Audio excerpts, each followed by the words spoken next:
So then we go back in the agenda, please, to the report on page 5 and the various recommendations there.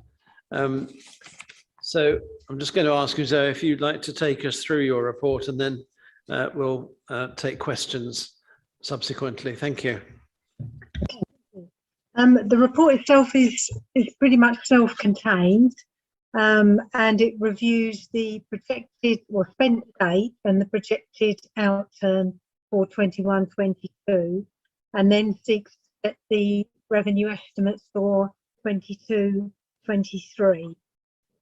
Built into the estimates are a 2% inflation on salaries and a 2.5% level of inflation on other costs. So going through the report, on page 5, we refer through to appendices D, E and G. And thinking then on to special projects, which I know that you have already discussed in detail as part of the client side report. And then pretty much on to then the estimate.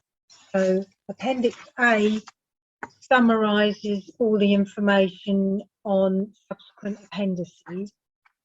Appendix B provides details of part-time officer salaries and the estimated contribution on top of employers' pension contributions.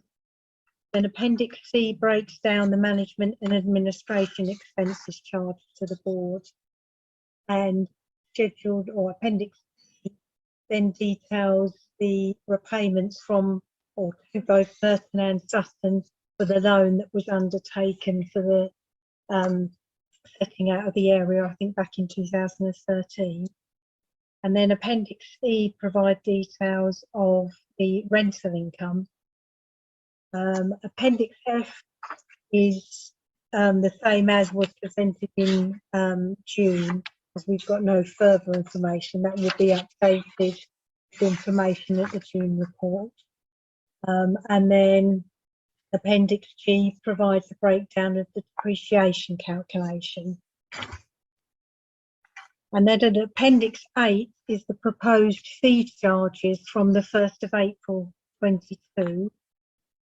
In the report, we propose that income fees are put up by 2.5%, and then Appendix H1 then provides a comparison with surrounding local authorities at both 2001 and the proposed 2002 prices on key items of expenditure. And then the final appendix provides the risk management strategy and also the risks and issues register for the board, shown on pages 28 and 29.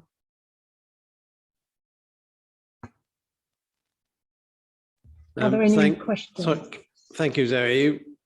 I think you're just about to say you could now take questions, is that correct? Yes. Yes. Fine. Councillor Hambrittis. With regard to the inflationary increase, I would assume at 2.5%, given the recent uprise in inflation, Bank of England expecting inflation to continue, interest rates going up. Does the board want to review that or still carry on with just 2.5%?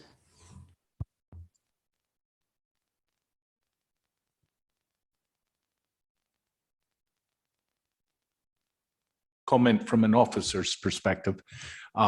There is room for growth. If you look at the comparison, there is definite room for growth for increasing the price at this period to keep pace with inflation.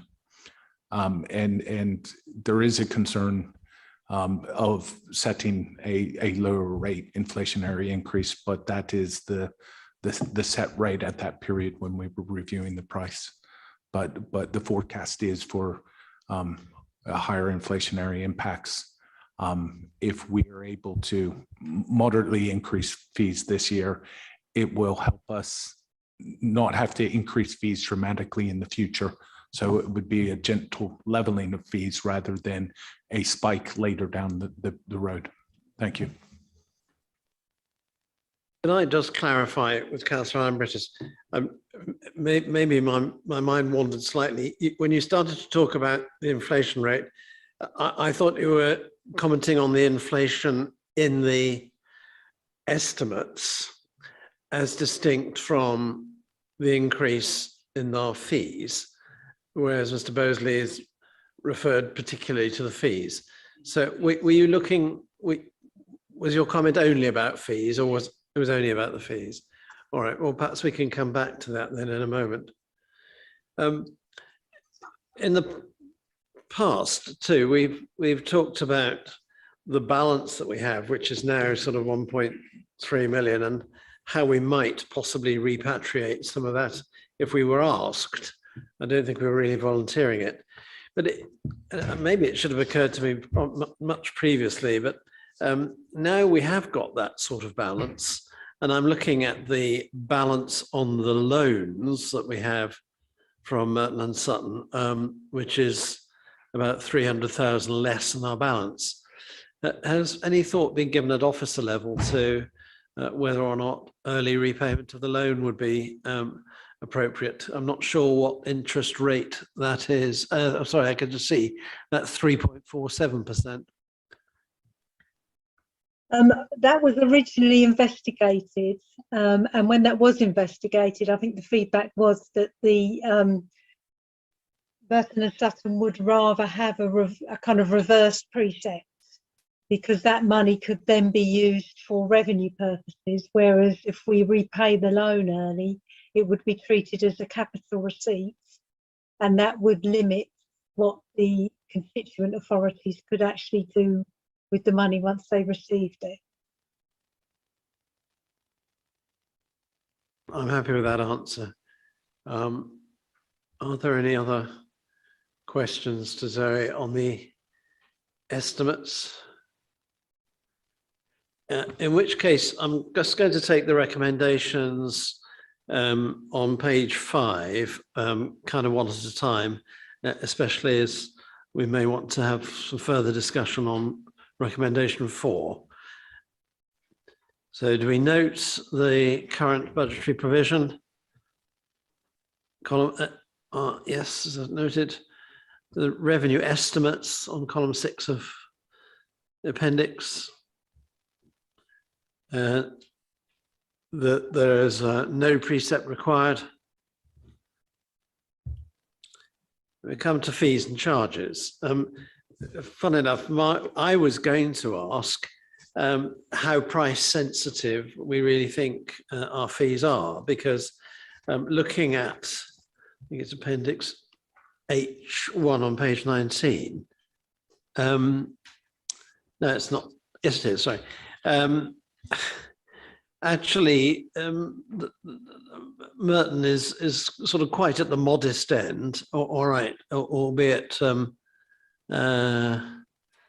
not too far out of line with neighbours, but certainly much lower than Wandsworth and Croydon and Lambeth. And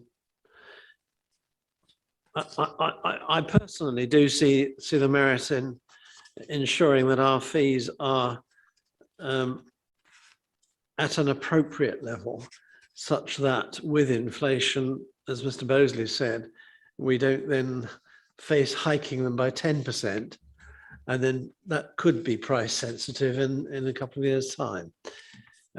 So I don't know if Councillor Ambrittis, you were going to propose that, for example, it might go to 5%, a 5% increase. Yes. Councillor Agakinya first. It's all well and good. I say we want to increase things, and we're constantly increasing these cemetery fees. You have to consider the people out there, and times are very difficult. Things are going up, and when somebody dies, you have no recourse. You have to bury them, and people are struggling at the moment. I know it's 2 point something, but 2-point-something% is something to somebody. So we can't keep putting fees up all the time. Since I've been on this board, we've constantly put fees up. It's not that we haven't put them up. And the thing about it is we're better than, we're lower than another borough.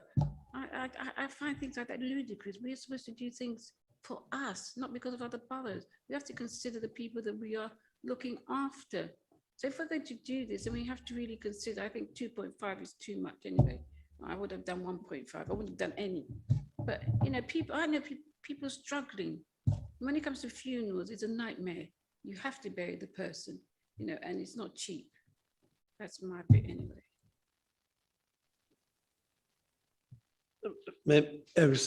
Okay. I'm going to look at it another way, okay? Every time we don't put our fees up, we lay ourselves slightly more open to risk.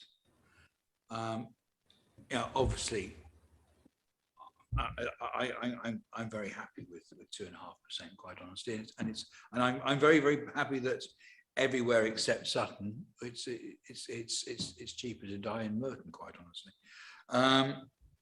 But what risk do we lay ourselves open to by putting our fees up at less than the rate of inflation? Thank you, Chair. In terms of the risk, it is the cost of ID Verde service it's a basket of indices, and the increase for this annum will increase greater than to the 2.5%. The 2.5% is the applied rate to our revenue. So the budget that we have within the service to manage these services. So the risk is that it will cost us more to undertake the work, and we're not recovering our costs. The one risk that we have to protect against is from out of borough use in some ways, and out of borough use. So if Lambeth's straight rate is greater than our out of borough use rate, we will have people utilize the capacity we have in our cemetery for non-borough residents. We do need to be sympathetic to the cost of these services, and I agree with the councillor's point in respect to that. I wholly agree. It's ensuring that the price of the service is, I don't want to use the word competitive, but stays buoyant, and to ensure that we're price sensitive enough that it ensures that we have the supply for the future demands of the service, and that may be in 10, 20, or 30 years from now. Thank you. Chair, and this is actually going back to your point, which is, taking a 2.5% this year at a risk of having to increase it to 10% the year afterwards. Is that a real risk, or is it something that we could actually mitigate?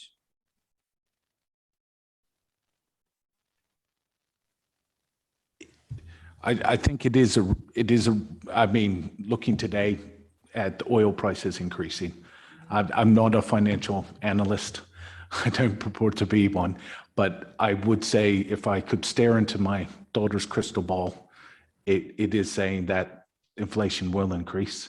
I don't know if it will get into double digits, but it would increase.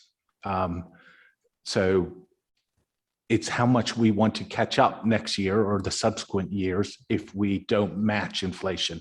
So the reason why you would apply 10% next year is to do that step change and catch up. And that's where you would make that decision. If we want to keep 2.5% is just keeping pace. It's more of a full cost recovery model. And we're just keeping pace at 2.5%. If we were to increase it by 5%, that is just some a margin of flexibility cushioning next year's potential increase. Thank you. May I add one piece of information? Yes, please do, Zoe. Yes. Since ID30 took over the management of our interments and grounds maintenance, the first price increase was actually last year. So we had frozen prices. I think it was February 2017. So last year was the first price increase we'd actually put through. This increase was last year. That was the first one, yes. Since ID30 took over the contract. What was it? What was the increase? That's a very good question. I think it was about 1.5%. Hang on, I can tell you in a second. Well, I suppose he might be able to help it. Yes, I think it was 1.5%. That was the first time since I've joined the authority that I reviewed the price figures. I like to ensure that I build those inflationary annual increases within our service charges, because I'm also cognizant that we're paying a service provider to undertake that service, and those costs also increase. So it's about making sure that we net off those two costs to ensure that our prices aren't depressing below that level. That's why I would regularly come to this, giving at least at a minimum, what is the annual inflationary increase? Thank you. I can confirm it was 1.5% last year. Okay, thank you. That coincides with what Mr. Bosley was saying as well. So I think I should just take this. Sorry, Councillor Cook, is there anything you want to ask at all? No, but I think I would lean towards going for 5% just to ease the whole thing. I appreciate what the councillor said about people having short money, but you have to think about the overall effect on the council and council tax. And if department did that, you'd soon be skint. So we have to be very careful. I would go for 5 personally.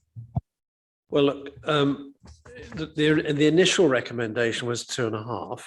I think I'm kind of with Councillor Cook for 5, but let's see. Is there anybody who's proposing 2.5? And is that seconded? Chair, I think as it stands, I mean, you have to look at I mean, obviously there are things like fuel costs and stuff like that, but there's a lot of stuff like that, isn't there? Cost of food, cost of everything. Hang on. But listen. One of the big things that happens in Merton is how much we pay our officers. We are the biggest employer in Merton, and if our officers are getting 2% pay increases, not 5% pay increases,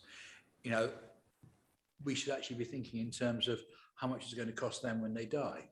So my feeling from that point of view, I know it sounds a bit illogical, but hey, it's pegging our prices to the pay rises that our officers get. In other words, keep it at 2.5%.